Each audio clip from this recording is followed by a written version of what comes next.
Good evening. My name is Bruce Goldberg. I am a board member of the Bureau of Jewish Education. I've been involved with the board really for a very long time. I've taken adult education classes there. All four of my children went through the Hebrew High program at the Bureau. That's a program for high school students in all over Phoenix to get together once a week for learning and social activities. Two or three of my children participated in Jewish Baby University for expectant parents, and three of them participated in Jewish Marriage University for engaged couples. One of them actually volunteers at Jewish Baby University and is a guest lecturer at one of the sessions each time they have the program. So I'm really involved. I love the Bureau of Jewish Education. I want to thank each of you for participating in this lecture series. This is about the fifth of eight of the lectures this year, and thank you very much for participating and for coming tonight. Tonight we're going to have a wonderful speaker. Her name is Sigal Kanotopsky. She joined the Jewish Agency in the Northeast U.S., based in Philadelphia, in 2021. And from there, she's responsible for building partnerships between the local community and cultivating meaningful relationships between professionals and programs of the Jewish Agency. Prior to joining the Jewish Agency, Sigal served as Vice President of Resource Development at MAOZ. And prior to that, she was CEO of Olim B'Yachad, an NGO acting to change perceptions and eliminate racism within Israeli society. With Sigal's leadership, the organization received many awards and accolades, and Sigal herself was recognized as a leader in social change, including receiving the Rappaport Prize for Women, leading breakthroughs, and being selected as one of the 50 most socially influential leaders by the Yedot Ahronoth national newspaper in 2018.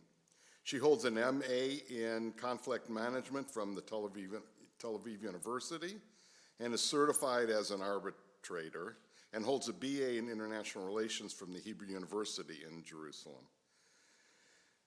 She is a member of the Center for Ethiopian Jewelry Heritage and has experience serving on the boards of several NGOs and foundations. Sigal is married to David and mother to four. So welcome, Sigal.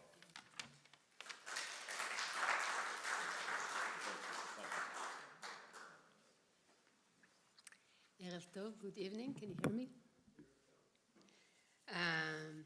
So glad and exciting to be here.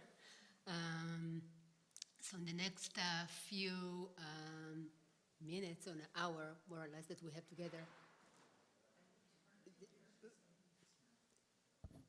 Okay, now? Yes. Much better? Okay, I'll stand close to the mics. So I said thank you for having me tonight. So in the next hour that we have together, I will share about my role at the Jewish Agency and the Jewish Agency activity and role with the crisis here in Israel, and then about my personal story, and then we'll open up for Q&A. It's more interesting for me to hear what you have to ask and learn more. So I live now in Philadelphia. I'm emissary of the Jewish Agency. I'm shlicha. And from Philly, I based in Philly, and from Philly I in charge of the Northeast region, meaning that I'm working with the communities and the Jewish communities and federation that located in Northeast region, United States.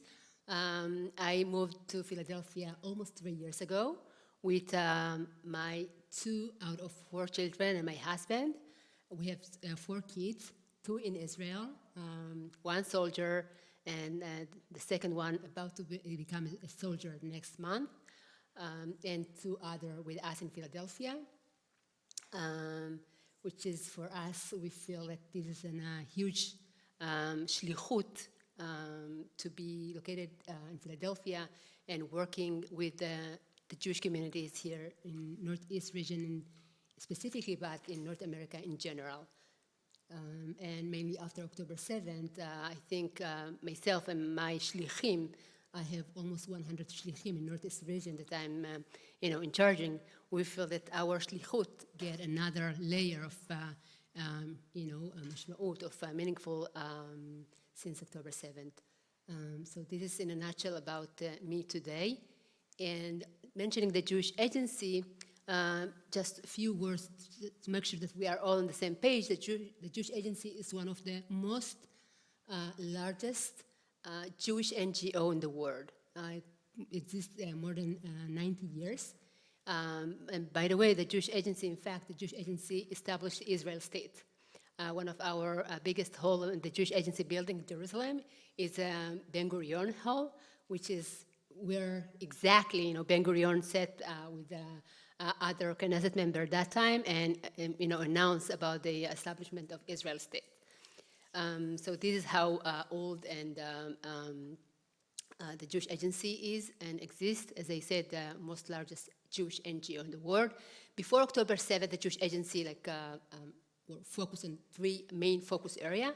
One is aliya, which is like the Jewish Agency traditional focus area.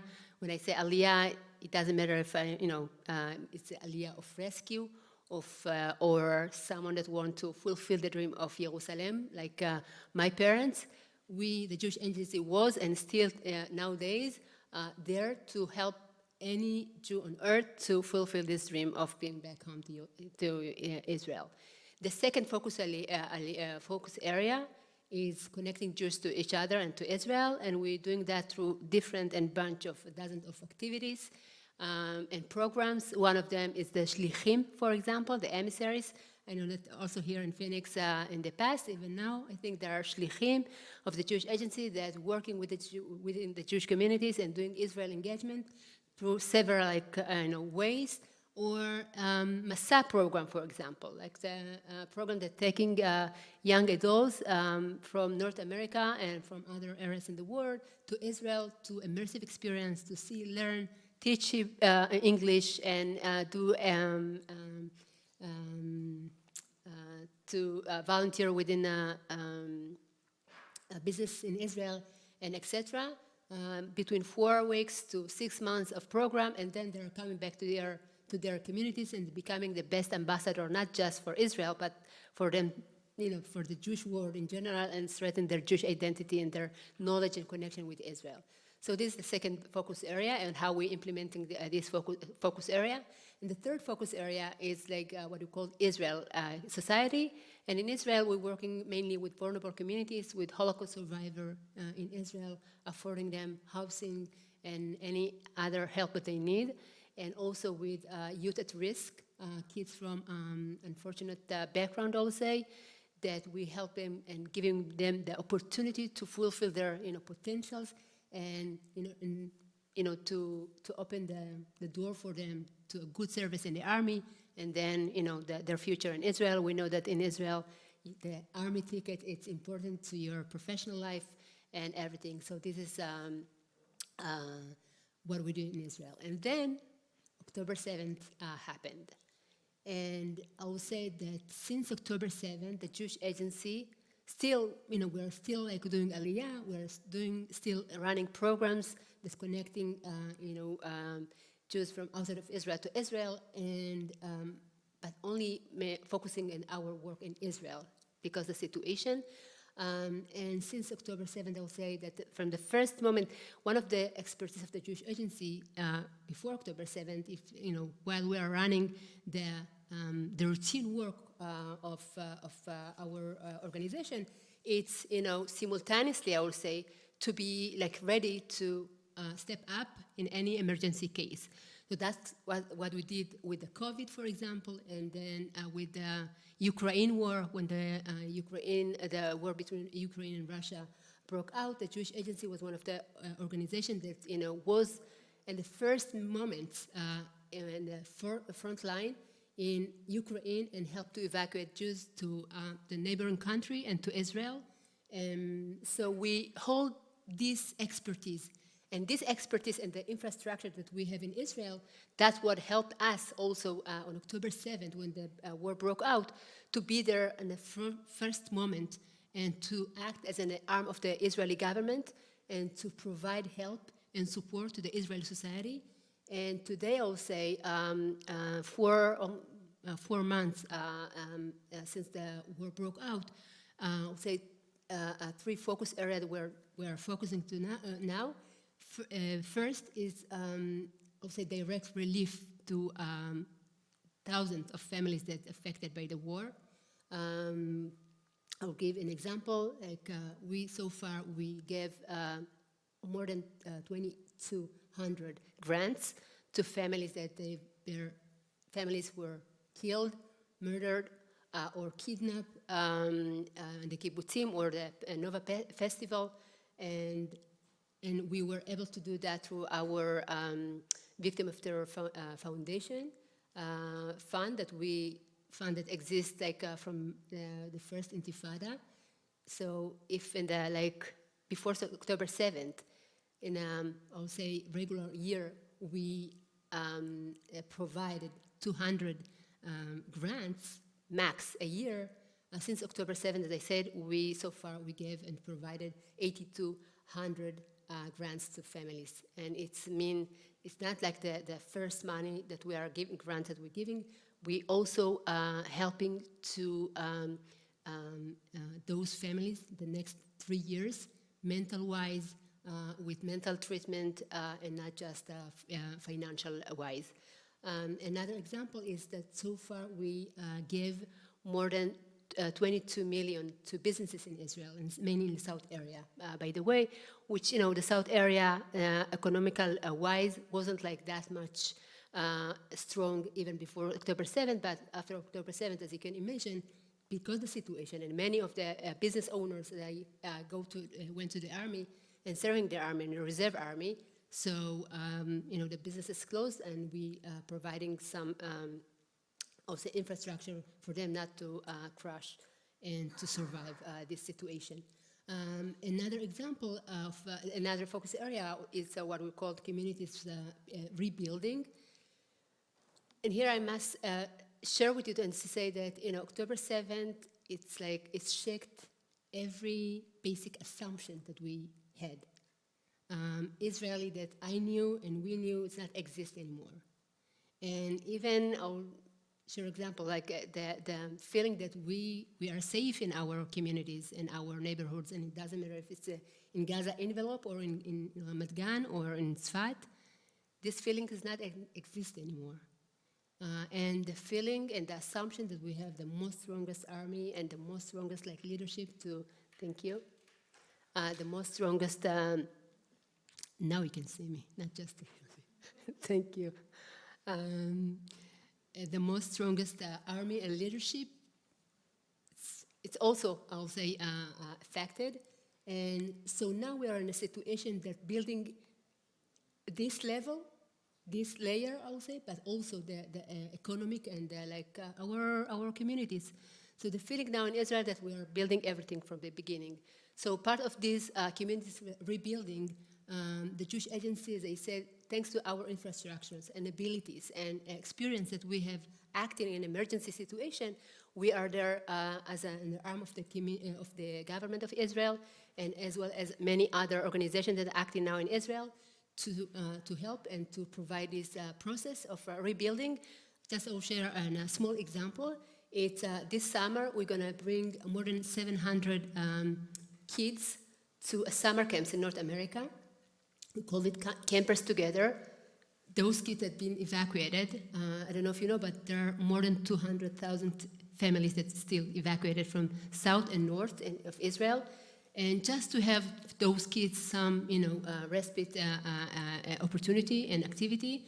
So we'll bring them to summer camps in North America and another 700 to Europe summer camps.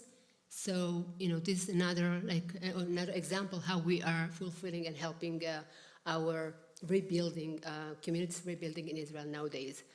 And I would say that, this situation of Israel today, I don't know if I can say that good things come up from this war, but one of the good things come up from this war is like the sense of unity in Israel. You know. It's no more like the discussion that we had October 6th, the different division that we hear and debates that we have, that we had, and today in Israel, one of the most like strong feeling I would say and sense is that with the unity and that the minority issues and things like that is not like, I won't say not exist anymore, but it's less. But the most strongest sense is that we need to build a new, I'll say, state of mind of after October 7th. And this is, in a way, I will say, as an, by my eyes, is like part of the rebuilding our life in Israel and our society.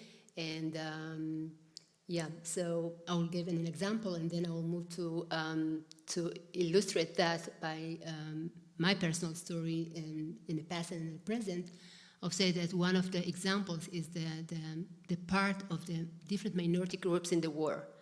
When I say minority groups, I mean to Druze, for example, Arab Muslims, Ethiopians, Russians, and many other different like minorities that we have in Israel. It just shows us, how the Israeli society is one of the most diverse and culturally and racially in Israel. So all these minorities, everyone felt that they are part of this, we are fighting for our home, and everyone. And in the last few months, we could see in Israel television and Israel media, like heroism stories and heroes from all over, like different variety of groups that we have in Israel, and Ethiopians and Druze, as I said, and many others. And talking about minorities and groups in Israel, I thought that this will be the good time to share my personal story and how it's, it's reflected also in nowadays by my eyes. My story started 2,500 years ago. That's how old I am. When the Ethiopian Jewish community, Beta Israel community, which was part of Dan tribe, left Israel at that time, passed Egypt and settled in Ethiopia. And over the years, the connection with the entire world Jewry disappeared. And we stayed there knowing that we are the only Jewish on earth. And we practice Judaism by biblical Judaism, meaning that the second temple time period events didn't affected us, and the Ethiopian Jewish community wasn't affected by the halacha, by the Mishnah and Gemara that appear in the other Jewish communities. But we practice Judaism by the written Torah.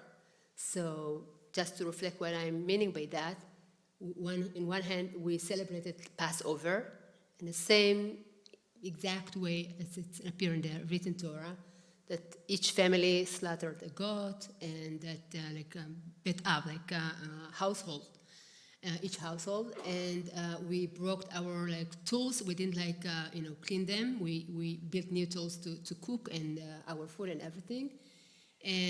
But on the other hand, and it was 7 days and everything. But on the other hand, we didn't celebrate Hanukkah, for example, okay? Or we didn't light candles on Shabbat. And so this is like when I'm saying that we practice biblical Judaism, that's what I'm meaning by that. But we had one dream, one goal in our life, and that was Jerusalem. Or all our life in Ethiopia, every and each aspect and actions in our life in Ethiopia was surrounding Jerusalem. We didn't know about Haifa, Tel Aviv, or Israel state. We didn't hear about the establishment of Israel state. We knew about one big Jerusalem, and the temple, by the way, that still exists. And this is the Jerusalem that we had in our mind and imagination. And this is the Jerusalem that we dream to be back to. And every Shabbat, when my parents back from the shul, myself and my siblings ran before my parents, and we sat on the ground to hear, stories about this heaven on earth Jerusalem.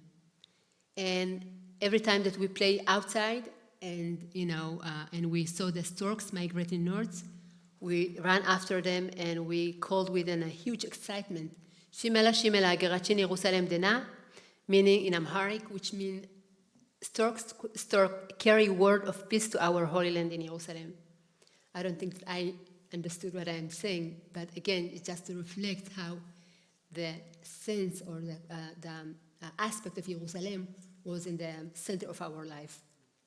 And every year, 50 days after Yom Kippur, we celebrated the Sigd holiday, which means Sigd comes from the Hebrew word Sgida, worship or prostration. So in Sigd holiday, which was, as I said, 50 days after Yom Kippur. So if Yom Kippur is about self-purity and prayer and everything, the Sigd itself was about communal Yom Kippur, meaning we as a community, we gathering our force, our prayers, and to pray God that will bring us back home to Jerusalem as soon as possible. So on this day, it was second Yom Kippur for us. We dressed white, like in Yom Kippur. It was day of fasting. We climbed to the top of the closest mountain of the village, and they said we pray all day long to be back home to Jerusalem. Our rabbis, the Kesim, led the prayers on this day, and at the end of the day, we wish each other that next year that we'll meet each other will be in Jerusalem.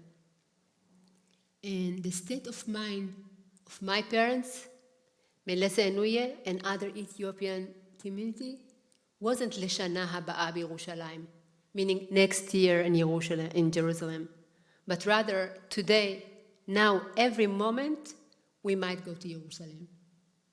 So when we understand that this was the state of mind, that this was like how Jerusalem was in the center of our life, we understood why when my parents got this rumor that said, leave your villages in Ethiopia and come to Sudan, and it was in the early 18s, for my parents, it was enough. It was enough. And they left everything, literally everything that they had. The land that they had, the farm, the assets, the language, the safe zone that they lived at that time.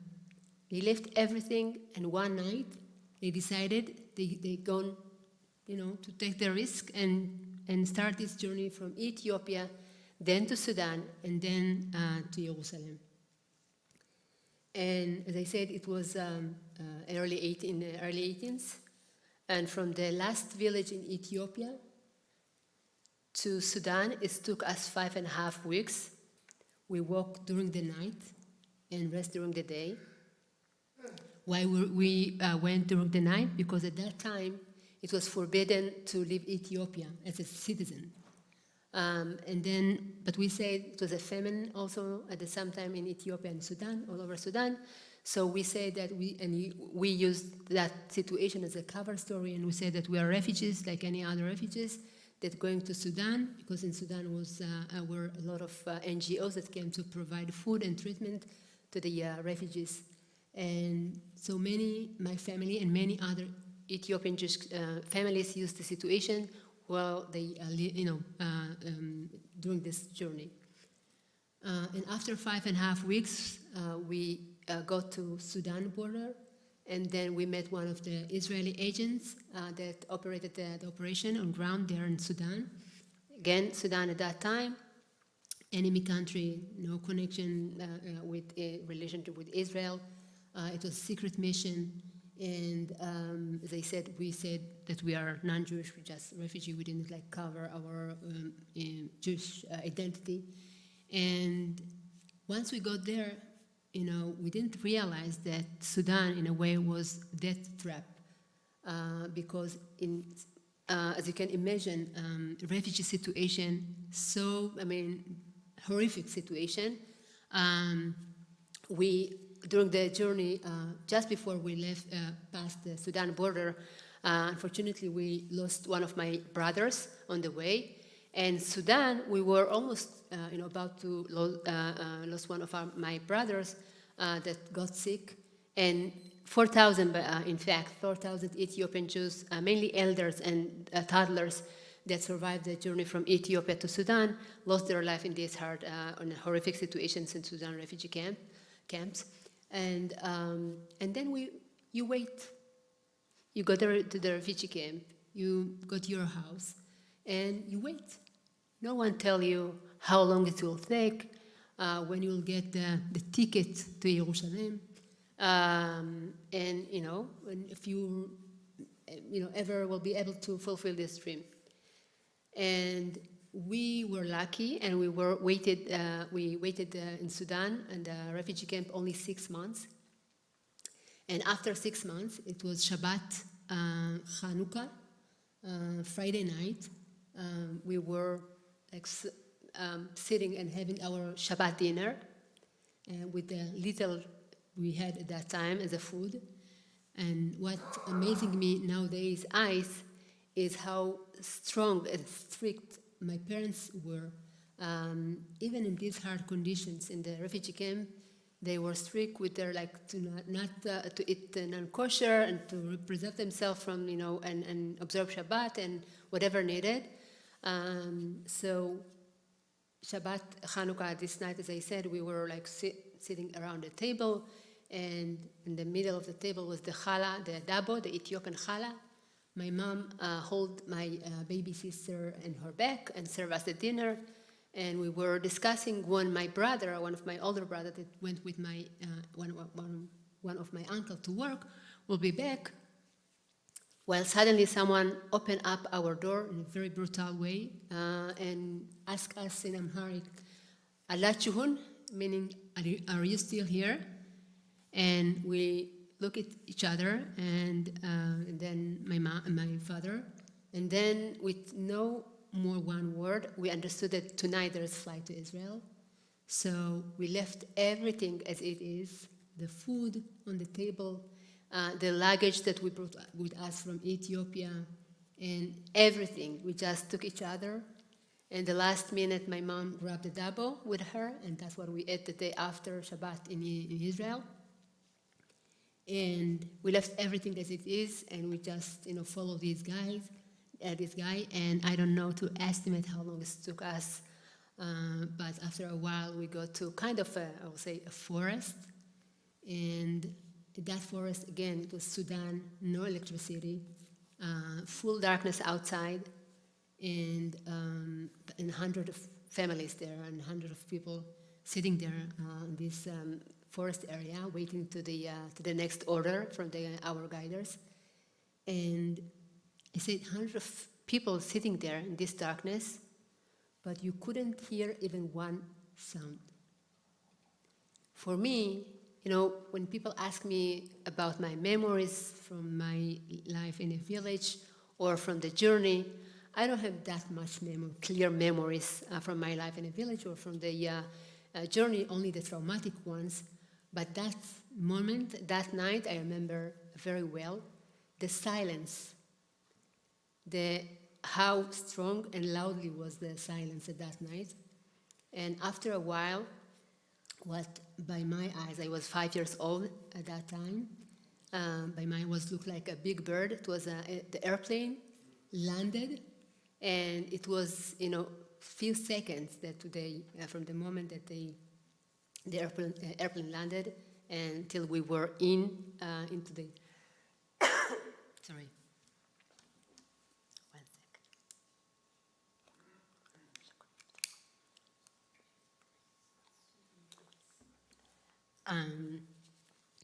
They took out the chairs, so this is why they could as many as possible people in the airplane.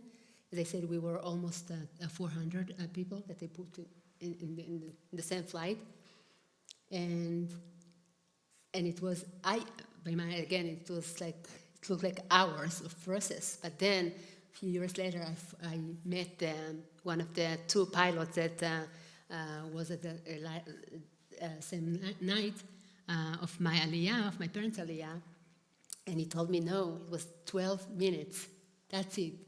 That we say we couldn't get more time. It was like very clear that no more than 20 minutes. So it was after 12 minutes that we were on air, and after 4.5 hours we were above Jerusalem, and airplane landed. Again, it was like morning already for Shabbat. The airplane landed, and everyone, get off of the airplane and kiss the earth, the ground that we dreamed to be there more than 2,500 years. And I think in a way it was the end of one dream, but the beginning of another dream. And end, of one journey, but the beginning of another journey. And I think that, I'll say, fast forward 32 years later, it was a moment when I understood the essence of the journey, or the essence of this, yearning and longing to Jerusalem, to Zion. It was in 2016, when my daughter Shachar, my oldest, she's now in the soldier in the Israeli army, she celebrated her bat mitzvah. And for this special occasion, we thought, my husband that comes from a Polish background, and myself, that she need to, feel this special kibbutz galiyot combination that she has at home. So we built for her a year plan that every month we did something. And the highlight of this program, year plan, was to take her to a Earth trip to Ethiopia, just mother and daughter trip, just she and myself. So we've been in Ethiopia 2 weeks. And in the first week, we visited the last 3 villages that my parents passed on their journey from Ethiopia to Sudan and then Israel.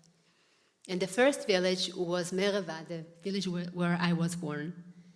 And so from the closest township to Mereva, it took us 4.5 hours. We drove, we didn't walk. And after 4.5 hours, we got to the entrance of the village, beautiful, beautiful village. It's located in a valley and surrounded by volcanic mountains, beautiful area. And all of a sudden, I don't know, like seconds after we got there, we were surrounded by dozens of villagers that came to see who are those crazy people that are coming to this like nowhere village. It's like northwest Ethiopia into the mountains. No one from outside comes there. And I stood there, with this like all noises around us. I stood there. Shachar, my daughter, was next to me in my right side. And I looked this beautiful, nature life.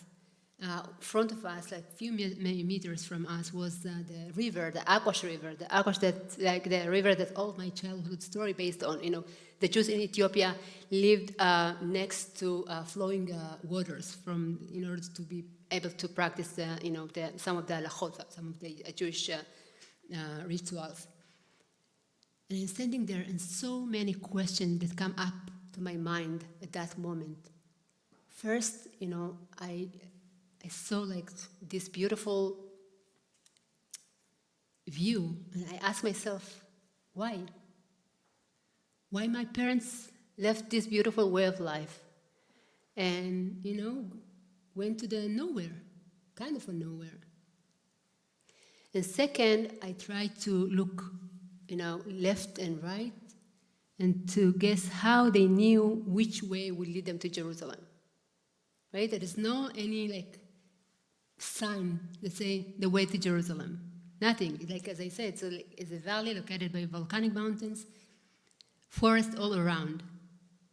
And third, as a parent, as a mother, I couldn't understand how, as a parent, you start from this kind of situation, you start a way that no one promised you nothing.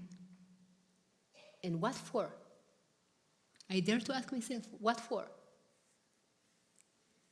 I don't think that today, in my nowadays eyes, that I will take my 4 children and start a way, that I don't know how long it will take, that I'm using, ways, or that I have air conditioning to my kids, very basic things.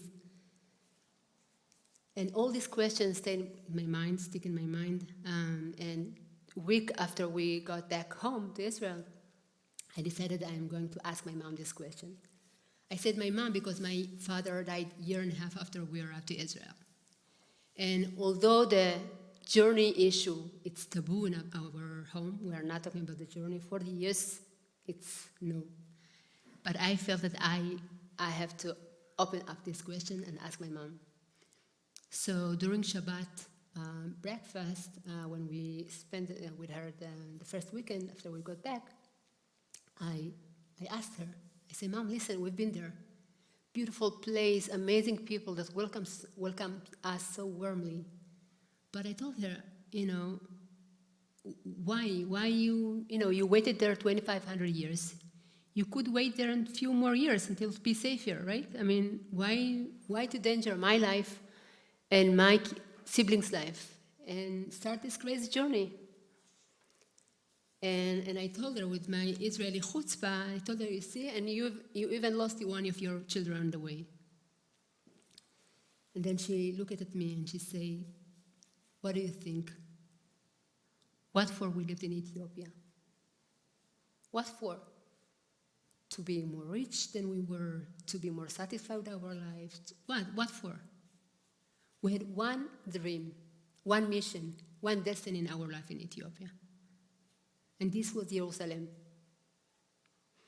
And when we heard that there's a way to Jerusalem, even the small, tiny chance to fulfill this 100 years of dream, for us, she said, it wasn't a question of if. It was a question of how we are going to fulfill this opportunity and this chance. And for me, I must say, it was the first time in my life that I understood my parents' narrative and my community's story. Because until that time, the assumption that I had, or the perceptions I had, was if my mother doesn't speak the Hebrew, and if my mother doesn't, she's not aware, and knows the Western way of life, so for sure she doesn't have nothing to contribute to me. Without words, that's what I observed from my environment and my life in Israel. And I remember myself how I tried all my childhood life in Israel, trying to cover my Ethiopian part of my identity.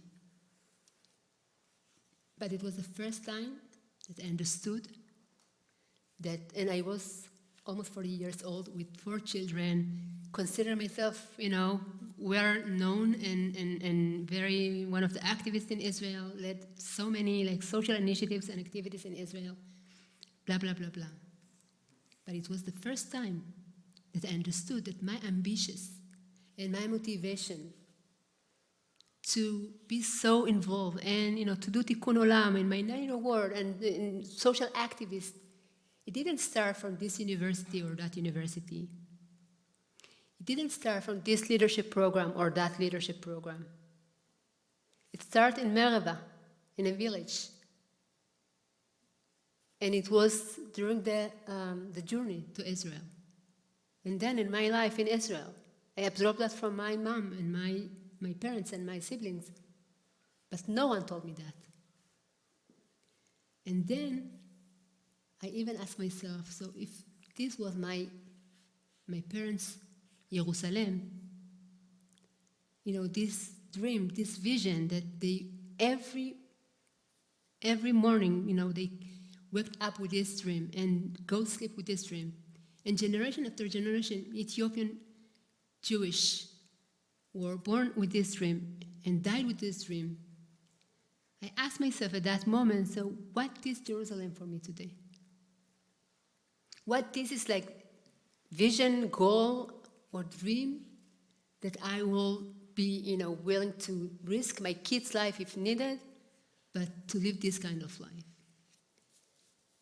I don't think that I found full answer to myself, and I, by the way, keep asking myself each and every day since that moment, with this notion of, creating Jerusalem to myself, something that I'm, waking up with shining eyes and to be like ready to fulfill. And I think that I wish myself to, that moment I realized that my parents were visionary, before Herzl and others, and they were like with this dream for years, and they were able to fulfill that thanks to their, determination. And so I wish myself to, and all of us, by the way, to live this kind of life of, yearning and longing to something to Jerusalem. So by my eyes, I'll say since that moment, I understood that if my parents' dream and my parents' Jerusalem was to bring us to the geographical Jerusalem, to the physical Jerusalem, and to allow us to live a different life, better life, life where we can practice and celebrate our identity as a Jewish freely and proudly. So my generation dream or my generation goal is to be, involved and to pursue to build and reach the conceptual Jerusalem of healthy and, reform reality and society where we have, place to each and every aspect and group of our Jewish mosaic and Israeli mosaic, and to be open to everyone. And I think, as I said, since October 7th, I feel it very strongly. And a week before October 7th, I was interviewed to a series about Israeli society, and the interviewer asked me why, he heard about my background and my story, and etc. And then he asked me, so why your parents made aliyah to Israel? So I stared at him, and I didn't understand his question. I said, it's obvious. I mean, it was like 2,500 years dream, so, But then I think that the answer become much brighter and much clearer since October 7th. Because for me, Israel is the only home where I feel that I can, as I said, to celebrate my identity, my different layers of my identity freely and proudly. Israel is one of the most diverse place and society. And I know, Israel is not a perfect country and never has been. And we have a lot of challenges, obviously after October 7th, that we are dealing with and, and working to fix.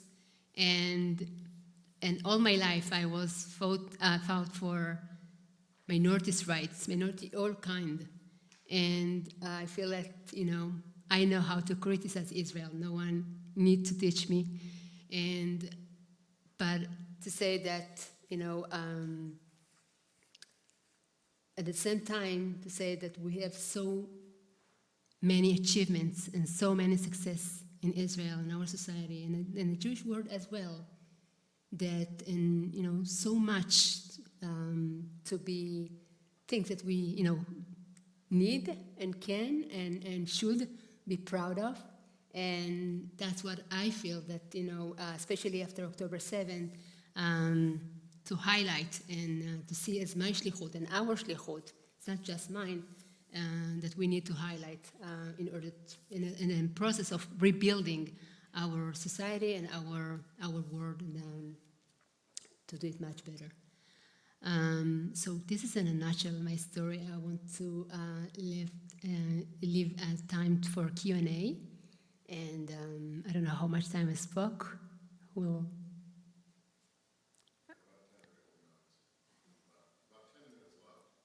10 minutes left? Okay. So, shall we open up? Yes. So thank you for your presentation on the Jewish Agency and your personal history. Thank you. I have a question on each. First, on the Jewish Agency, how is it funded? Is it entirely Israel government or is it private donations as well? Okay, so the Jewish Agency funded by the Israeli government and philanthropy. Philanthropy, every and each work of the Jewish Agency, and thank you for this question, by the way. When I mentioned the victim of terror fund that we are, operating now and sharing all these grants, when we came and we coming to those families and giving the grants, we don't say, it's not like the Jewish Agency as an institution or an organization grant. We say that we here, on behalf of the Jewish world and on behalf of the Jewish collective.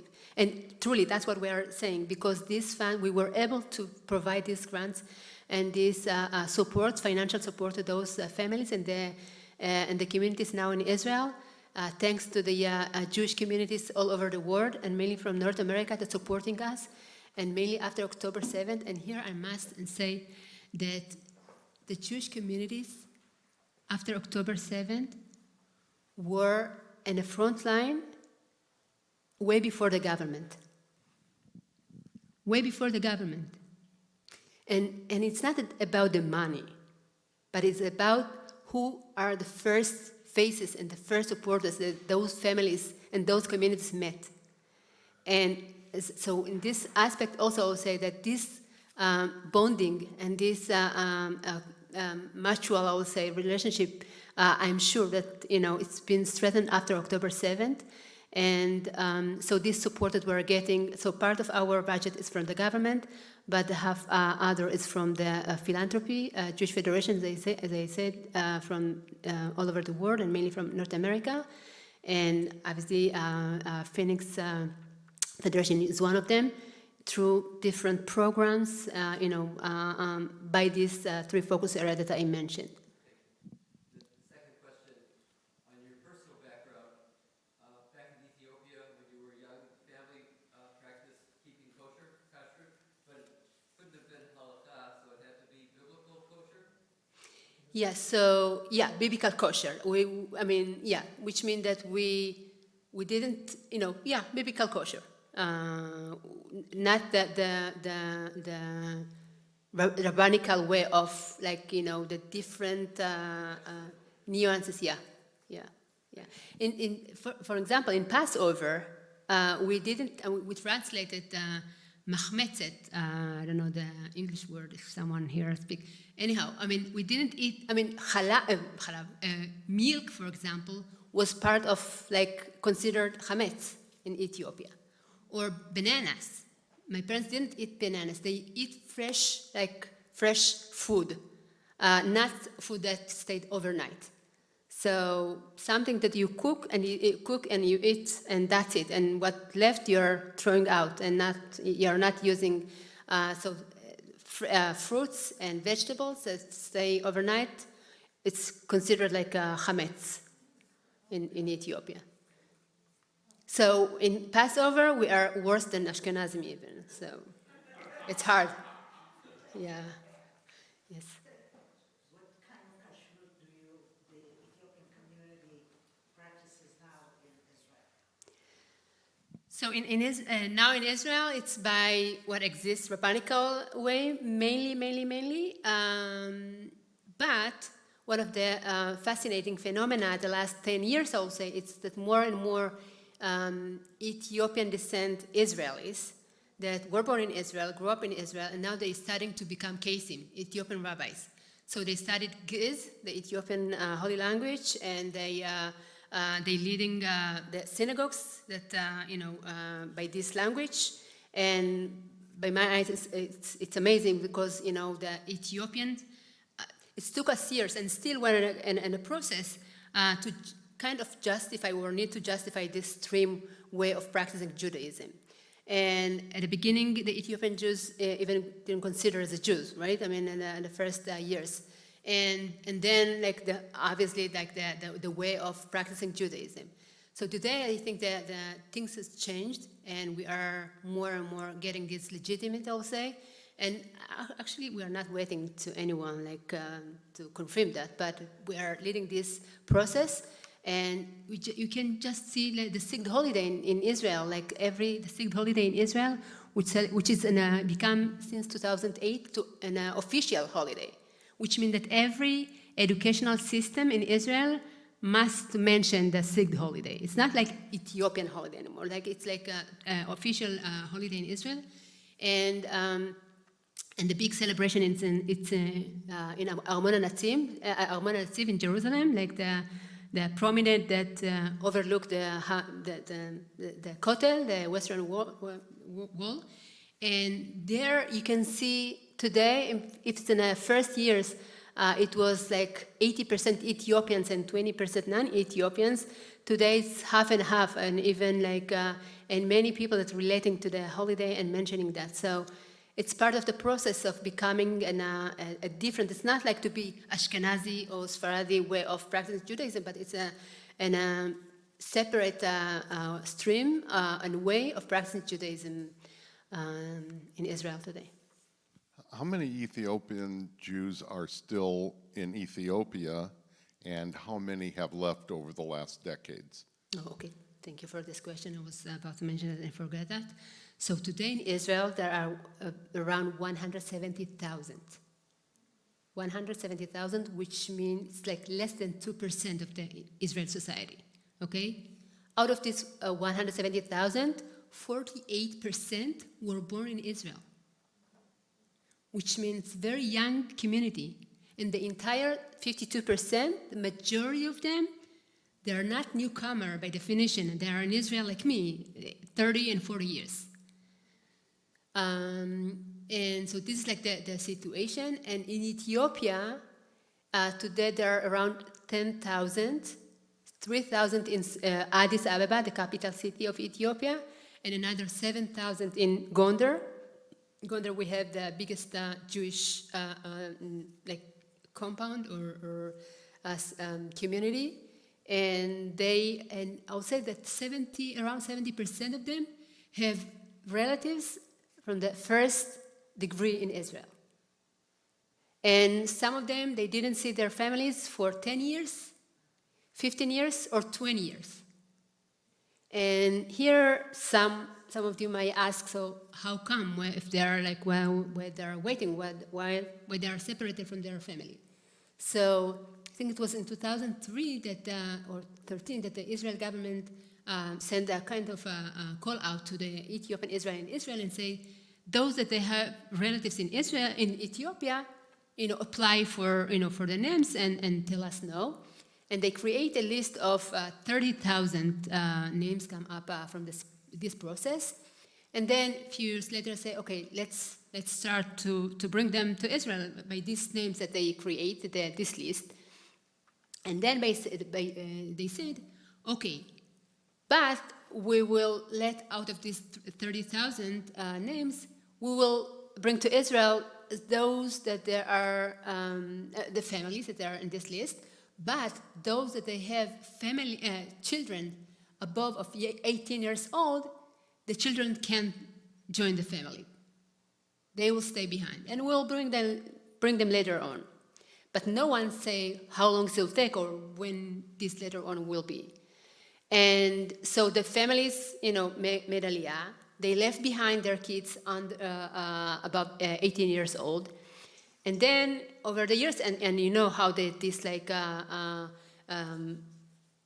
aliyah from Ethiopia since 1991, it's like every few years the government giving like a permission for a few names and then a bunch of names, and then they are able to come to Israel. So this we are in a situation where, and those that are 18 years old, they getting older, getting married with some of them with non-Jewish, most of them because there are no Jewish left anymore, and then in this situation and then they waiting there like years, and becoming, and there is natural growth also. So this situation brought over the years that the numbers take, in a way, in the same size, and there's always some family that is left behind. And if you all ask me now about what's going on, what will be with these 10,000 that are there, I would say that unfortunately, with the situation now in Israel, it's unclear when the government will have the capacity to decide to bring them to Israel, and to take, or with a new government. Yes, no, we don't know yet. But we at the Jewish Agency all said that I was in one of the brought last May group of one of the last flights from Ethiopia, and I'll say that we are waiting that we at the Jewish Agency just to go this green light from the government, and then bring those aliyim to Israel, and to help them to fulfill the dream to be back home.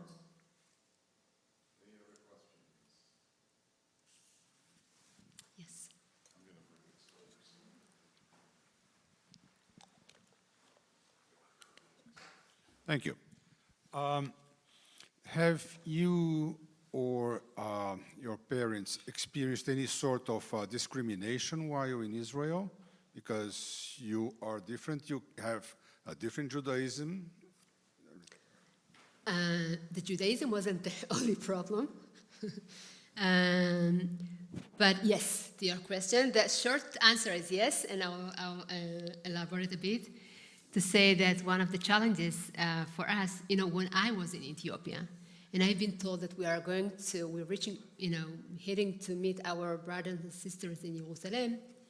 For me, it was sure that then, and obviously, those brothers and sisters that we were going to meet, they look like me. I mean, no other chance or option. And I won't forget the shock that I had when I first met the first white Jew. It was in Sudan border, those Israeli agents that came to operate the operation, and I was sure that he's sick or something, and this why. But don't worry, I came over in this trauma. My husband, as I say, is Ashkenazi today, and I realized that there are many ways to be Jewish, color-wise, as well as practicing Judaism-wise. And this, I will say, differences when we came to Israel, it wasn't just cultural gap or language gap. It was like in 4.5 hours, we came to a different reality. We were, as I said, in a biblical, time period in a way. And then we came to Israel, and it was still, a challenging place and neighborhood. And the fact that, we had a different skin color, was issue, and still in some places and in some fields in Israel still issue. And the differences of practicing Judaism, as you said, and the language, and the perception or the misperceptions, depend on how we are looking at it, that people had, that we Jews from third world country that came to Israel, and people thought that we don't know nothing, and although we had other different way of knowledge and way of life. So these, I would say, differences created some of the problem, and I would say 40 years, fast forward 40 years, I would say, if you will ask me, okay, so today, nowadays, was the most critical challenge, I would say, is the misperception that exists in the Israeli society toward the Ethiopian community. Why I'm saying that? Because, as I said, if 48 were born in Israel, they are Israeli in each aspect and level of their life, right? They don't speak Amharic. They're Israeli for everything, in any aspect. And the entire 52 were born in Israel, been in Israel 30 and 40 years. They're not newcomers, they're Israeli. So, in a way, they are Israelis. And And if we not the color issue, no one will pay attention to that. I can write a book on the number of times, an occasion that people, spoke or set up a meeting with me in Israel by the phone, and then when I am showing up, they expecting to, blue eyes, blonde hair women, and with my last name, Kanotopsky, and then so many hilarious reactions, but you don't have an accent. Yes, I've been in Israel 40 years. This is why, I don't have an accent, or many other examples and reactions. So it's just to illustrate that the problem or the button that we need to push in order to solve and to, I would say, afford or give the Ethiopian Israeli community the appropriate place in the Israeli mosaic is this aspect, is this issue. And again, at the same time, I will say that because I've been in this area, in the social arena in Israel, and work through the organization that I led, that we are in a good process. Why I'm saying that? Because I feel that in Israel, there is awareness. There's awareness that the problems exist. So when you facing that the problems exist, it's a good place to start, think, and talk about solutions. We have one last question. In the rural villages where your family lived, were they exclusively Jewish, or were they Jews and non-Jews living in the same village? And if they were both Jews and non-Jews, was there a discrimination against the Jews in the village? Thank you for this question. Yes, it was mixed meal. It's a big area. Oh, sorry. When I say Israelis, we're speaking with our hands. When I say Merava, when I say village, it's a big area. So, but the Jews live in a very specific and a separated and a closed area. It wasn't mixed life together. So the Jews lived in one side of the area of the village, and the non-Jews on the other hand. And it depends on the time, in terms of the relationship between the Jews and non-Jews, it depends on the time period. But most of the time in my parents' village, they had a very good relationship with the non-Jews neighbors, I mean. So, but in my village, not bad, but in terms of anti-Semitism, for example, Ethiopian Jews, yes, and they suffer from anti-Semitism in Ethiopia. Over the years, in Ethiopia, to be a Jew is considered in a very low level of the society, okay? The Ethiopian Jews called by the non-Jews neighbors as falasha. Falasha meaning not belong to the place. You're like a stranger. This was the name that the non-Jews called the Jews in Ethiopia. And only the Jews called themselves Bet Israel. Okay, Bet Israel, like House of Israel. And the non-Jews believe that during the night, if one of our non-Jew neighbor got sick, they believe that this is the Jews that caused to this situation, and they're blaming the Jews about any sickness of death of their neighbors, which is similar to other areas in the world the blame Jews and different things.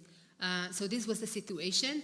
In my parents' village, there is a mass grave from the World War II time period when the Italians invaded to Ethiopia, and they aimed to fulfill the Nazi regime policy and killing Jews. So Merava, my parents' village, was the only Jews village that they were able to kill Jews. And there's a mass grave of 33 Jews in Merava that the Italian killed, part of this agenda. But it was the last one because the entire rumor of the news about from German to the Italians in Ethiopia got later, and so they weren't able to implement this process in the entire Jewish community in North Ethiopia. So this also happened in Ethiopia. Not many, even within the Ethiopian community, don't know these facts and events when we are talking about the Jews' life in Ethiopia. Sigal, thank you very much for coming. We appreciate it. It was just a fabulous presentation. Thank you very much. Thank you so much for having me and standing for Israel. Sigal, what is the religion in Ethiopia, the predominant religion? The Christian today, today in Ethiopia, it's 50-50, 50 Muslims, it's become very Muslim, and Christians. Yeah.